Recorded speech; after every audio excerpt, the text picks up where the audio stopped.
There are places in the American South where the air still feels heavy where the land remembers too much. Magnolia Creek, Mississippi, was one of those places. If you walk far enough past the cypress trees and the rusted gates, you might still feel the echo of screams that burned through the night of August 11th, 1847. They say the fire started in the cotton house, but old records disagree. Some say it began in the main hall. Others whisper that it wasn't an accident at all, that something far darker set it in motion. Before that night, Magnolia Creek was considered one of the most prosperous plantations in Issaquah County. Colonel Richard Bowmont prided himself on order, obedience, and control. His wife, Catherine, was the perfect Southern lady, or so the neighbors thought, polite, educated, delicate, the kind of woman bred to maintain silence, even when that silence buried her alive. But beneath the illusion of civility, something was festering. The colonel's temper, his cruelty, the screams from the slave quarters that Catherine pretended not to hear until she couldn't anymore. Until one of those screams came from a 15-year-old girl. That was when the cracks began. In the months that followed, whispers spread through Magnolia Creek about Catherine's fainting spells, about how the colonel had grown paranoid, certain that his slaves were plotting rebellion, about a man named Solomon, one of the enslaved, literate, quiet, and dangerous in the way intelligence is dangerous when you're not supposed to have it. Catherine should have ignored him, should have stayed the perfect wife.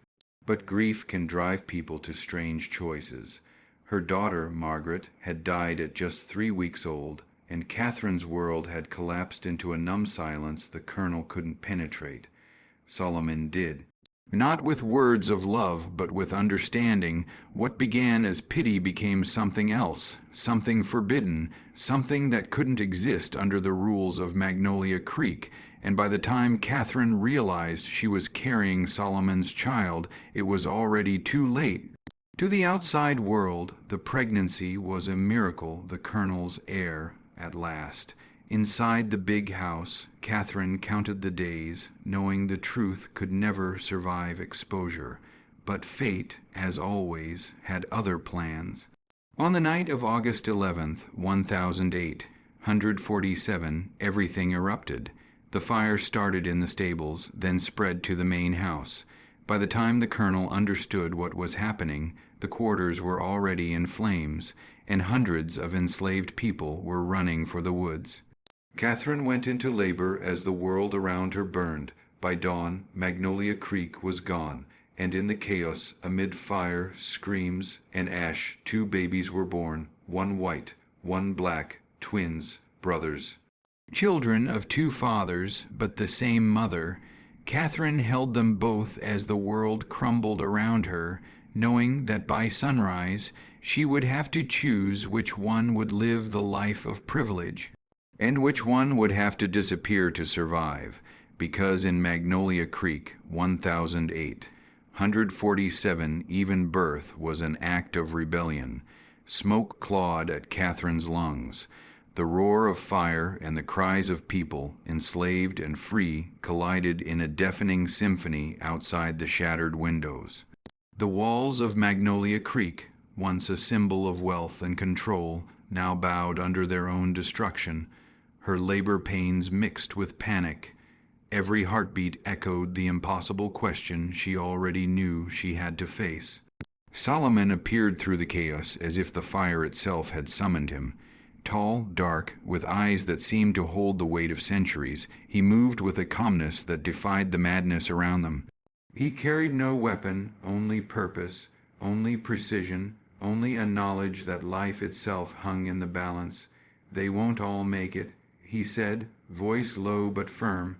"I can take one of the boys. Give him a chance at a life they will never allow here."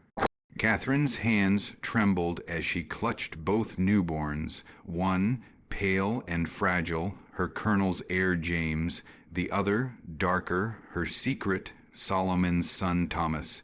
The air around them was alive with smoke, sparks, and terror, but time had slowed to a cruel stillness. "Which one?" She whispered, barely able to breathe. Solomon's gaze was steady. "The one you choose, I'll take the other. Only one will survive if I act." It was the question no mother should ever face. And yet she understood. Solomon had spent months planning escape routes, safe houses, and contingency plans. He knew how to navigate the chaos of a burning plantation and the blood-soaked lands beyond. He was offering her sons a chance, a real chance, but only for one.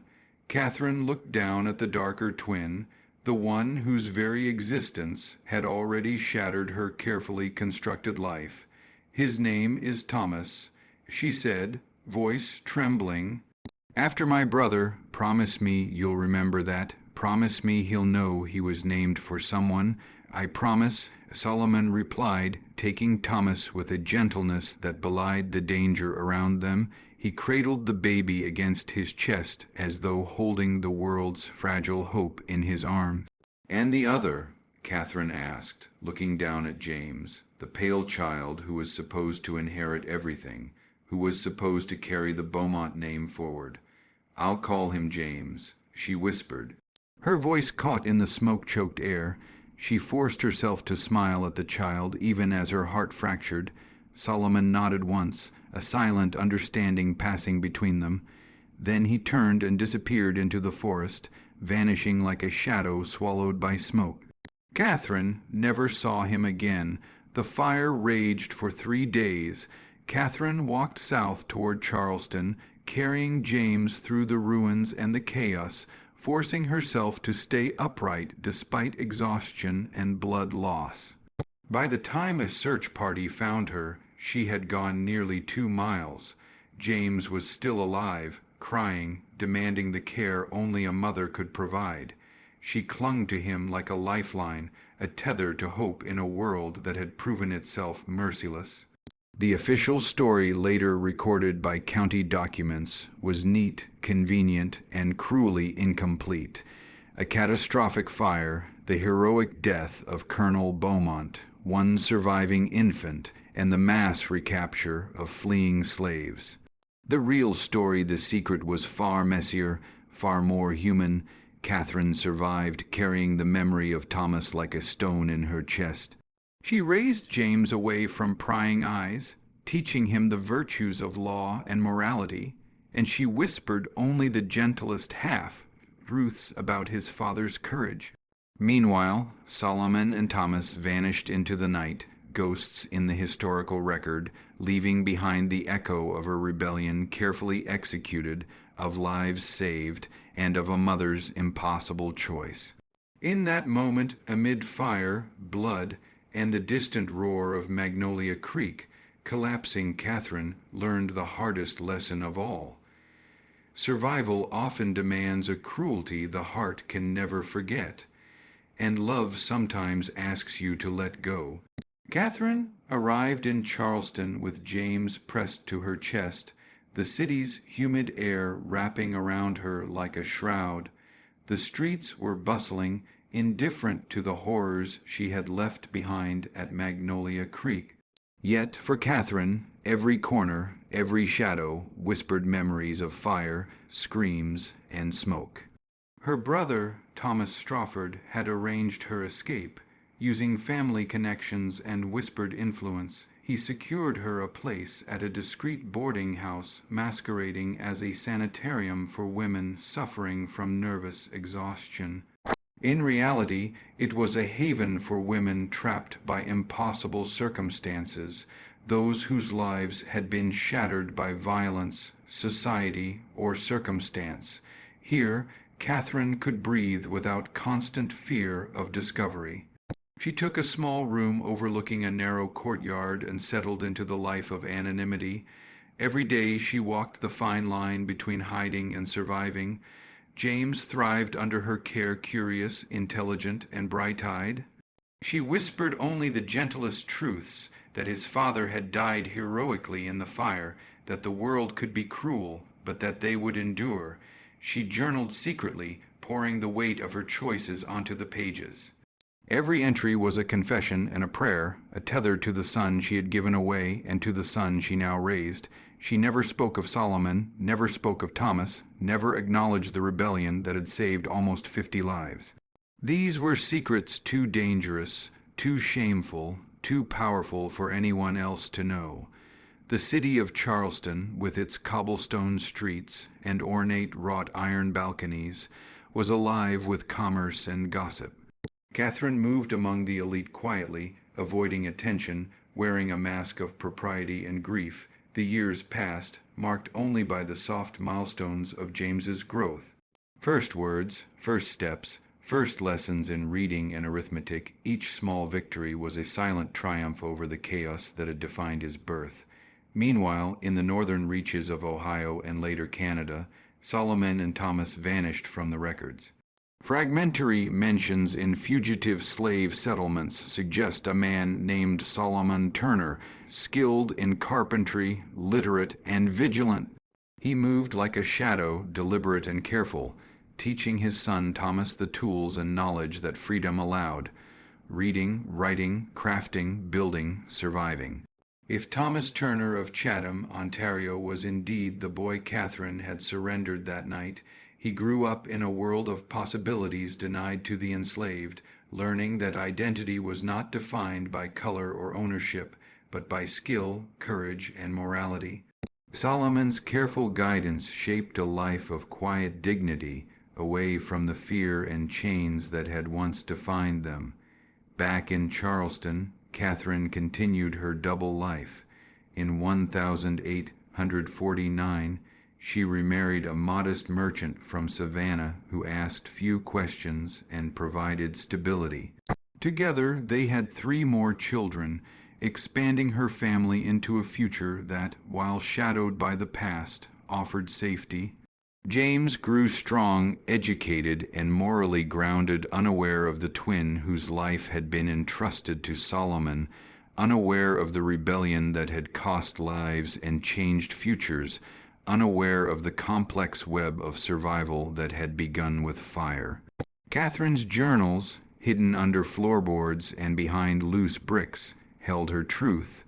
They spoke of the unbearable weight of choices, of love fractured by necessity, and of the guilt she bore silently. She wrote of Thomas, the son given to a chance at freedom, and James, the son kept for survival and social expectation. Every word was a meditation on morality and consequence, on courage and cowardice, on the fractures that history demanded women navigate. By 1852, Catherine's life appeared serene, respectable, and unremarkable. Yet beneath the surface, memory burned as vividly as the fire at Magnolia Creek.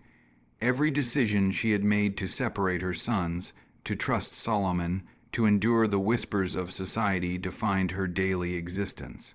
The ghosts of that night never left, but she lived, nurtured, and survived. In the North, Thomas Turner grew into a man shaped by freedom, while in the South, James Bowmont walked a world of status and law, unaware of the twin he would never meet. 2 lives, 1 birth, separated by necessity and a mother's impossible choice. While Catherine raised James under the careful cloak of anonymity, far to the north, Thomas Turner was growing up in a world his mother had never known. Solomon's guidance was steady and deliberate. He taught Thomas the skills that had been denied to so many: reading, writing, carpentry, and, most importantly, the knowledge that freedom carried responsibility. Every lesson was infused with the silent understanding of the risks they had endured to claim their lives. Thomas was a boy of quiet observation and fierce intelligence. He noticed the nuances in human behavior, the subtleties of trust and suspicion, lessons Solomon never needed to articulate explicitly. Their days were long and industrious, filled with the rhythmic labor of building furniture, mending homes, and crafting a life of self-sufficiency. Each task reinforced a sense of purpose, a sense of belonging to a world where color did not determine destiny.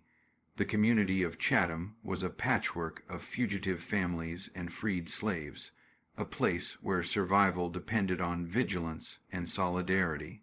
Rumors occasionally arrived from the south, tales of rebellions, the slow tremors of change, and whispers of Magnolia Creek. Thomas absorbed these stories carefully, connecting dots only a mind honed by adversity could see. He learned that life was fragile and that freedom, once seized, required courage to protect. Back in the South, James grew into a life Catherine could scarcely have imagined for the boy she had kept.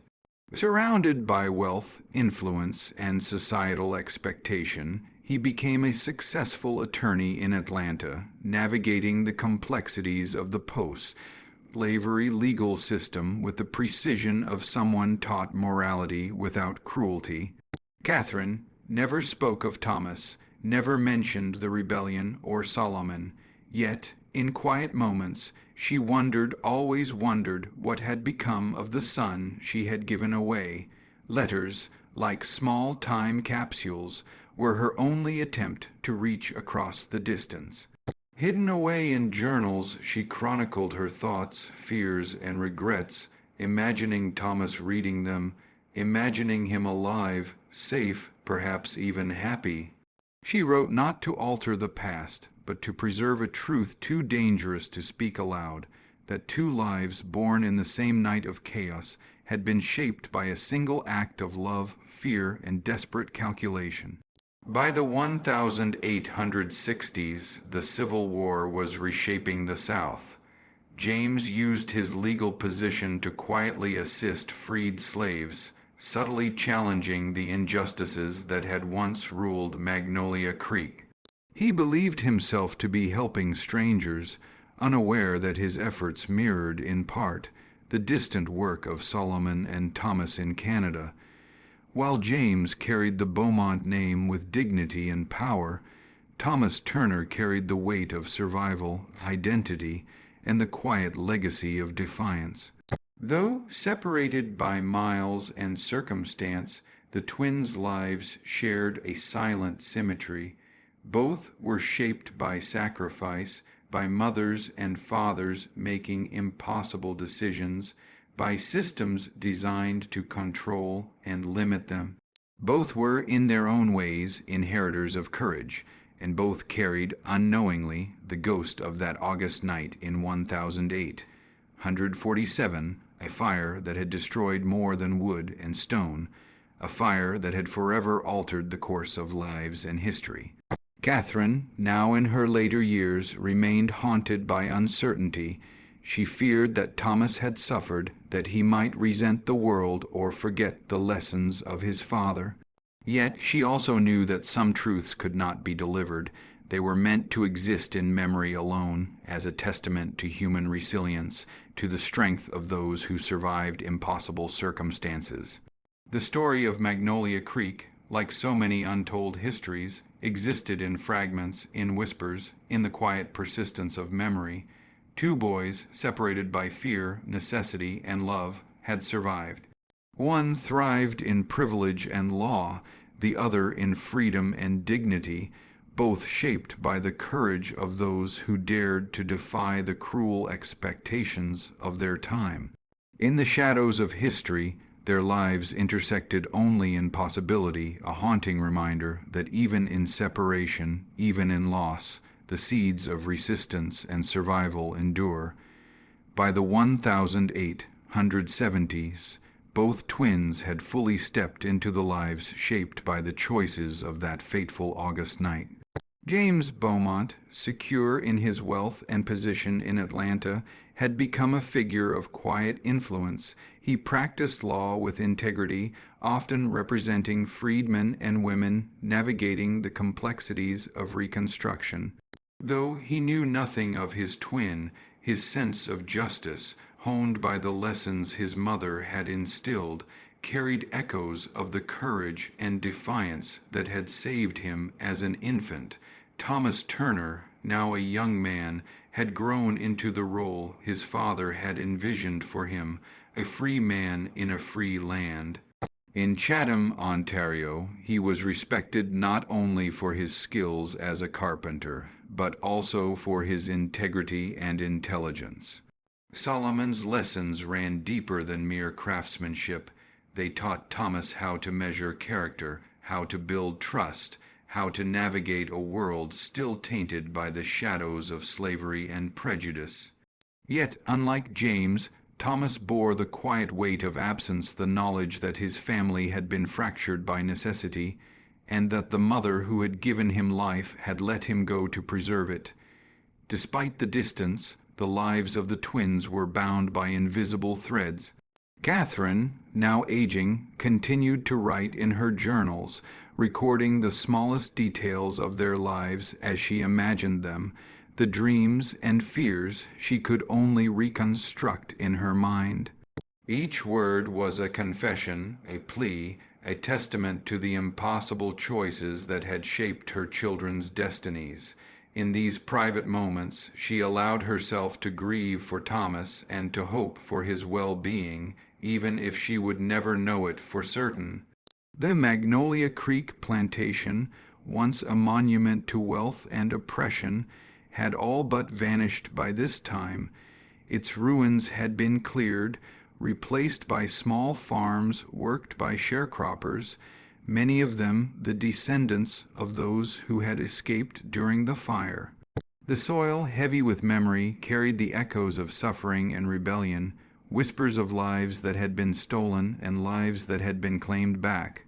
Locals still spoke of the cursed land, yet the truth was far more profound. The land was haunted not by spirits, but by the weight of history, by choices that had reverberated through generations.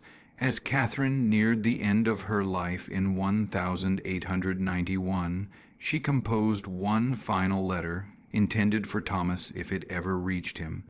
Her hand trembled as she wrote, but the words were clear, a record of love, guilt, and hope. She acknowledged her impossible choice, the child she had raised, and the child she had sent away to freedom. She wrote of Solomon's courage and cunning, of the rebellion he had orchestrated, and of the profound human cost of survival in a world built to deny it. Though she knew the letter would likely never reach Thomas, writing it allowed her to reconcile with the past, to confront the ghosts that had accompanied her for decades. In the end, Magnolia Creek's story was not one of supernatural horror, but of human resilience, of moral complexity, and of the quiet acts of defiance that challenge oppression. Two boys, separated by circumstance, thrived in ways their mother could never fully predict. James inherited wealth and social standing. Thomas inherited freedom and dignity. Both carried the legacy of survival, each shaped by the courage of a father, the wisdom of a mother, and the chaos of a single night. The fire that had consumed Magnolia Creek did not destroy hope. It forged it in the hearts of those who survived, in the secret acts of bravery, in the silent determination to preserve life and autonomy against impossible odds. And though history may forget the details, the truth remains. The most profound legacies are often hidden, written not in official records, but in lives lived quietly, courageously, and with defiance against injustice. In the shadows of history, the echoes of Magnolia Creek endure, a reminder that even in the face of unimaginable cruelty, human beings can choose love, survival, and resistance. And for Catherine, Solomon, James, and Thomas, that choice defined everything. By the turn of the 20th century, the echoes of Magnolia Creek had settled into quiet, almost imperceptible traces. The plantation itself was gone, replaced by small farms and overgrown fields where once hundreds of enslaved people had lived and labored. The old main house had been burned, the slave quarters reclaimed by nature, the cemetery largely forgotten, save for the solitary marble marker Catherine had placed for Margaret. The past lingered in soil and stone, a reminder that even when erased from documents, history leaves its weight behind. James Bowmont, now a respected attorney in Atlanta, moved through the world unaware of the twin whose existence mirrored his own. His life had been shaped by security, privilege, and the careful guidance of a mother who had shielded him from the horrors that surrounded his birth. He fought quietly for justice, helping freedmen navigate the legal system, but never connected those efforts to the rebellion that had saved him and dozens of others decades earlier. The story of Magnolia Creek lived only in whispers, in hints of rebellion and tragedy, never in the full truth. Thomas Turner's life, by contrast, had been forged in freedom, but also in exile from the family he had never known. Solomon's careful planning had ensured safety and survival, but it could not provide certainty. Thomas grew up learning self-reliance, learning the value of literacy, labor, and community. He married, raised children, and contributed to a society of fugitive slaves and freedmen in Chatham, Ontario, building a life that honored the father who had risked everything and the mother who had let him go. Yet even in this life of achievement, there lingered the subtle ache of absence, the knowledge that he had been torn from blood he would never meet. Catherine, in her final years, lived quietly in Charleston, surrounded by children and grandchildren who adored her, yet could never fully grasp the shadows that had shaped her decisions. Her journals and letters, private and unshared, were filled with reflections on guilt, choice, and survival. She wrote repeatedly of the night of the fire, of the sons she had split, and of the hope that both had survived to live lives of meaning. She wondered constantly about Thomas, whether he knew the love of his mother, whether he had found freedom, whether he had ever understood the weight of the decision she had made. On November 3rd, 1891, Catherine died at 70, leaving behind a life both ordinary and extraordinary. Her death marked the end of a personal reckoning that had lasted decades, yet the story of Magnolia Creek persisted in subtle ways.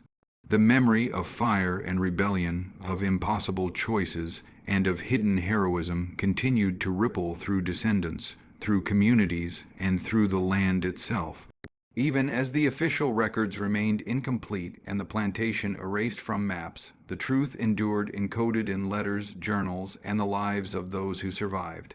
The legacy of Magnolia Creek is not a story of ghosts or curses, but of humanity at its most complex. It is a story of a woman forced to choose between her children, a man who risked everything to orchestrate freedom, and the innumerable lives altered by that night. It is a story of resilience, survival, and the quiet power of defiance against oppression. History may obscure the details, but it cannot erase the acts of courage that gave life to the twins, that allowed nearly 50 enslaved people to escape, and that demonstrated the fragility of a system built on violence and control. In the end, the fire that consumed Magnolia Creek burned more than wood and brick.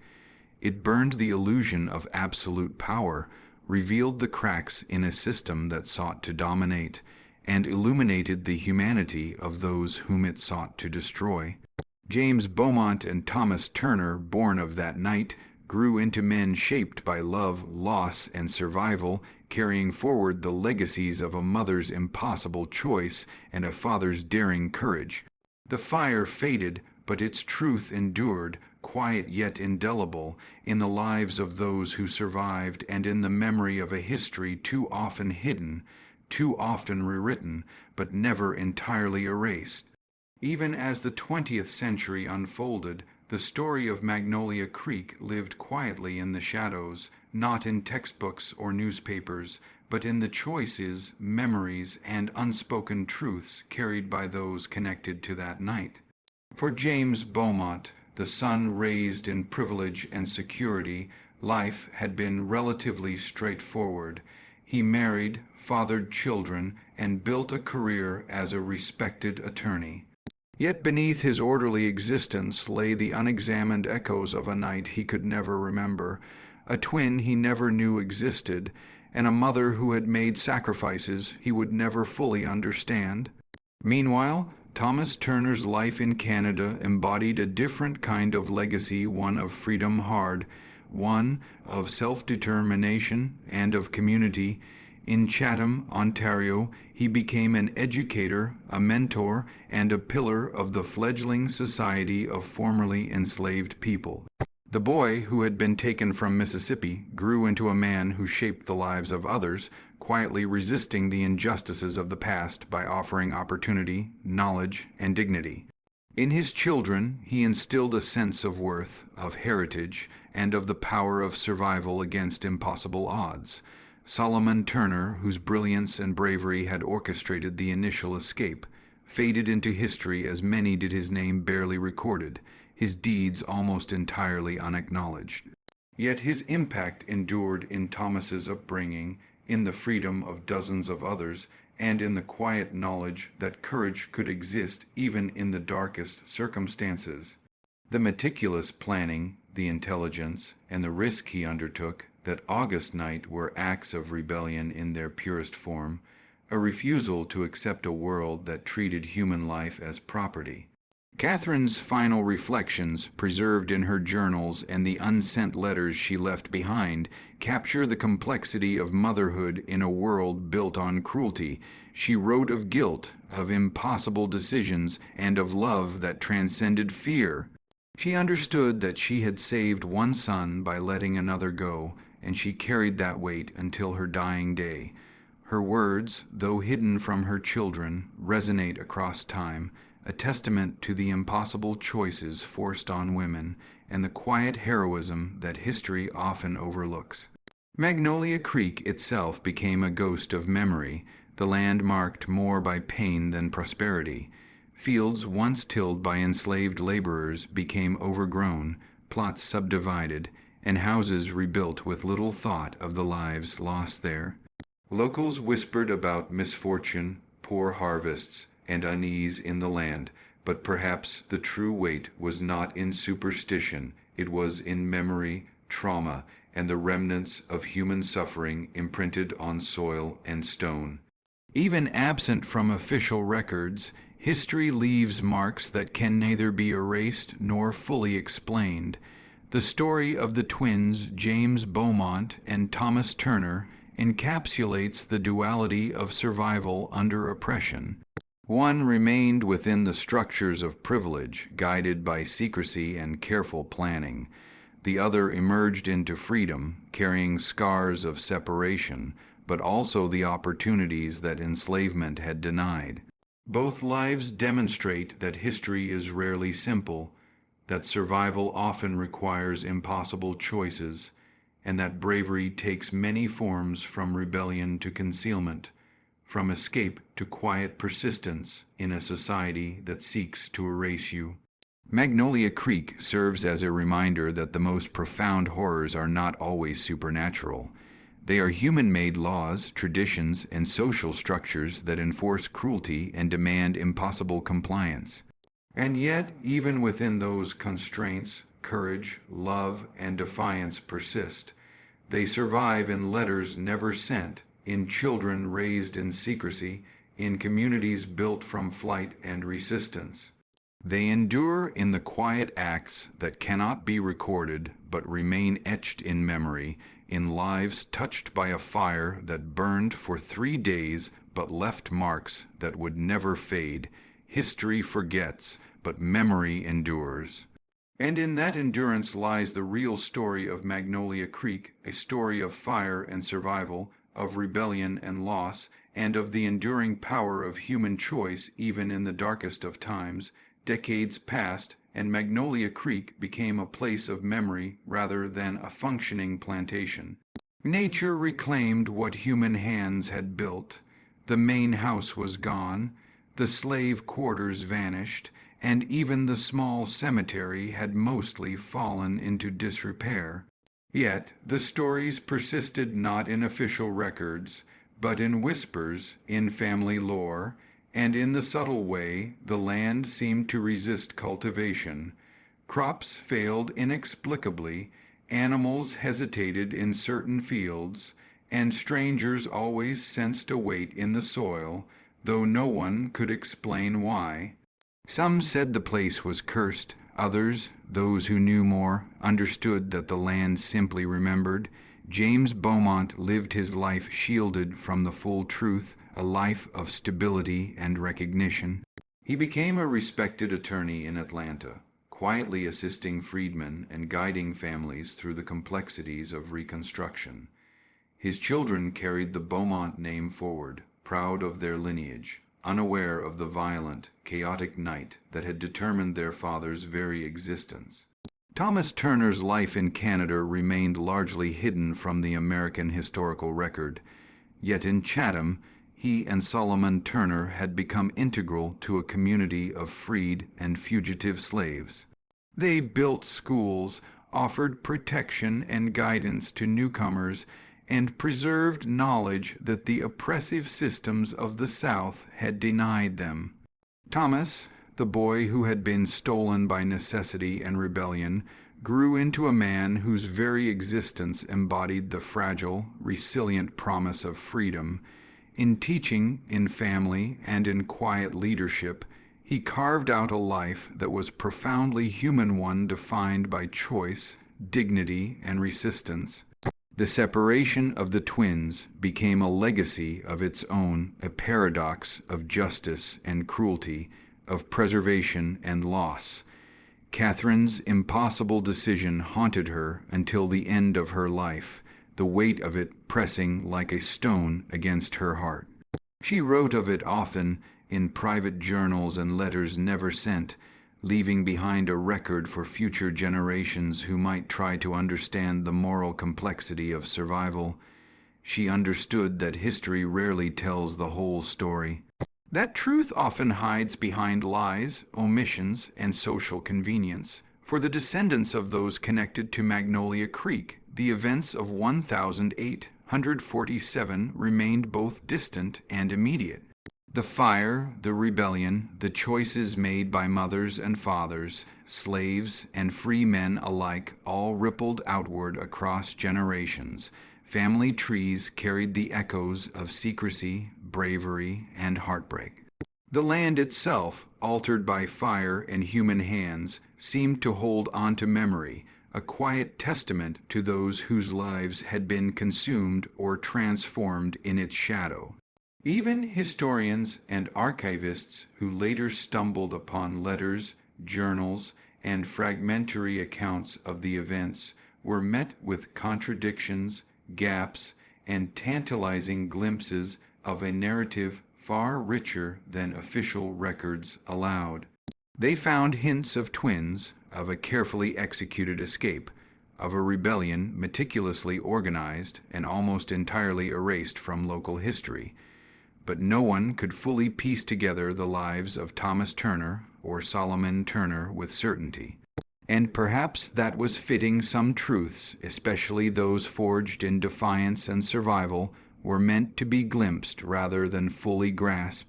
The night of August 11th, 1847, and the fire that consumed Magnolia Creek remained a turning point, a single violent moment that illuminated the fragility of power. One woman's choice, one man's courage, and the fates of two children challenged the assumptions of an entire society. The fire burned for 3 days, visible for miles, a warning that absolute control was never absolute, that freedom could emerge even in the most controlled and oppressive systems. And so, Magnolia Creek endures in memory, a cautionary tale, a lesson in morality, and a monument to resilience. Its ghosts are not supernatural, but historical, moral, and human, the shadow of choices forced upon individuals in a world designed to strip them of agency. It is a story that reminds us courage, love, and rebellion can coexist with tragedy, and that even in the darkest moments, survival is both a moral act and a defiance against a world built to deny it. By the turn of the century, Magnolia Creek existed mostly in stories, half remembered and distorted by time. Locals spoke of it cautiously, as though naming it aloud might summon some remnant of the past. The land had passed through countless hands, each owner more reluctant than the last, until sharecroppers, many of them descendants of enslaved people, worked the fields that had once been dominated by rigid hierarchy and cruelty. The soil was thick with memory, each furrow a silent witness to what had been endured and what had been lost. James Beaumont's descendants carried the Bowmont name with pride, but his life had been carefully curated by his mother's choices. He never knew about his twin, never learned of the fire that had stolen half of his birthright in the form of freedom, nor the father who had risked everything to secure it.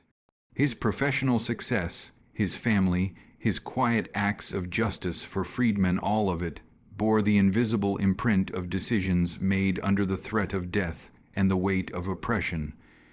Across the border in Canada, Thomas Turner's legacy was quieter but no less profound.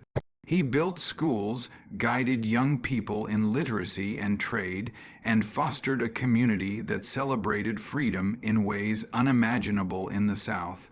The boy who had been nearly erased by circumstance became a man who ensured others would never be invisible. His children and grandchildren carried not only his blood, but the stories of defiance, resilience, and the pursuit of dignity against a world designed to deny it. Catherine's journals, discovered decades later, revealed the depth of her guilt and love. She had never sought recognition or absolution. Her words were a confession meant only for the eyes of the son she could never reach. In them she pondered the morality of her choices, questioning whether survival justified separation, whether freedom demanded sacrifice, and whether the love she carried could ever outweigh the sorrow she imposed. Her reflections remind us that history is lived not only through public deeds, but through intimate, impossible choices, the private reckonings that are too often erased from official accounts. Magnolia Creek, once a symbol of control and domination, became a testament to the fragility of power. Its fire exposed the limits of authority, the possibility that the oppressed could seize agency even under the most dire circumstances. The rebellion that night, though largely forgotten in historical records, shifted lives irrevocably, demonstrating that courage and intelligence could alter the course of destiny, if only temporarily, if only quietly. The story of the twins James and Thomas remains partially obscured, a puzzle stitched together from fragments of letters, journals, and oral histories. Yet even in its incomplete form, it stands as a warning and a beacon. It reminds us that the human spirit can navigate impossible choices, that love can coexist with loss, and that freedom, when pursued with courage and strategy, can survive even in the darkest corners of human cruelty. For those who walk the land of Magnolia Creek today, the past lingers like a shadow, the soil remembers, the air hums with history, and the faint traces of foundations and gravestones hint at lives that once were, lives defined by struggle, love, and defiance. And somewhere in Canada, a descendant of Thomas Turner may walk unaware of the violent origins that made his freedom possible, a quiet legacy carried in blood, memory, and the unbroken will to survive. By the early 20th century, Magnolia Creek had become little more than a whisper of memory. The main house had long since succumbed to neglect and the relentless growth of kudzu. The quarters and barns were gone, and even the family cemetery had largely eroded into obscurity. Only a few gravestones remained, most illegible, save for the marble marker Catherine had placed for her first child, Margaret. Gone too soon, it read, a quiet epitaph not only for the infant, but for all whose lives had been touched, broken, or redirected by that fateful night in August 1008, 147. The true horror of Magnolia Creek was never in the fire itself, nor in the chaos it unleashed. It lay in the choices the people there were forced to make under an unyielding system of power and oppression. Catherine's impossible decision to separate her sons, to give one to freedom, and keep one under her protection, exemplified the moral crises that slavery imposed upon everyone, enslaved and enslaver alike. She carried that weight for the rest of her life, recording it in journals that survived long after her death, silent witnesses to courage, guilt, and love. James Bowmont lived into the 20th century, respected in Atlanta as an attorney and quietly aiding freedmen navigating the legal system. He never knew the full truth of his birth, the twin he never met, or the rebellion that had shaped the night of his survival. His life was a carefully curated version of history, a life insulated from the blood and terror that had made it possible. Thomas Turner, on the other hand, flourished in freedom in Canada, though the details of his early life remained fragmentary and uncertain. He grew into a man defined not by the chains that once threatened him, but by the knowledge that he was, above all, human, valuable, capable, and deserving of a life he could shape. His efforts to educate, organize, and uplift his community stand as a quiet counterpoint to the horrors his birth had endured, proof that survival could birth meaning beyond oppression. The broader legacy of Magnolia Creek is a testament to fragility, the fragility of control, of power, and of the systems designed to dominate. Nearly 50 enslaved people escaped that night, finding freedom through the careful planning of a man who had once been considered property. The fire, the chaos, and Catherine's choices revealed the limits of authority and the potential for courage to reshape destiny. Even now, over 150 years later, the story lingers in the soil, in the fragments of foundations, in the weathered gravestones, and in the quiet histories of descendants who may never know the full truth. History, like fire, consumes some parts, preserves others, and leaves a trace that cannot be fully erased. Catherine's letter to Thomas, never sent, survives as a poignant reminder of love, sacrifice, and the moral complexities of survival. She wrote not for absolution, but for acknowledgement, to ensure that somewhere someone would know the truth about the night 2 boys were born, one black, one white, separated by circumstance, bound together only by fate. The fire that destroyed Magnolia Creek burned for 3 days, visible for miles, but its real flame was the indomitable human spirit it revealed. It burned through the veneer of control, through lies and fear, through generations of oppression, leaving in its wake questions that remain unanswered and truths that, though dangerous to acknowledge, demand remembrance. What happened that night teaches us that real horror is not supernatural, it is human-made. It lies in systems of oppression, in impossible choices, in lives altered or erased. Yet it also reveals courage, intelligence, and the possibility of freedom if only pursued with determination, strategy, and heart. Magnolia Creek may be gone, but its story endures, a flickering flame in the annals of history. And somewhere in the lives of James Beaumont's descendants, in the quiet work of Thomas Turner's lineage, the echoes of that August night still whisper, reminding us that even in the darkest corners, survival and dignity can emerge from fire and shadow.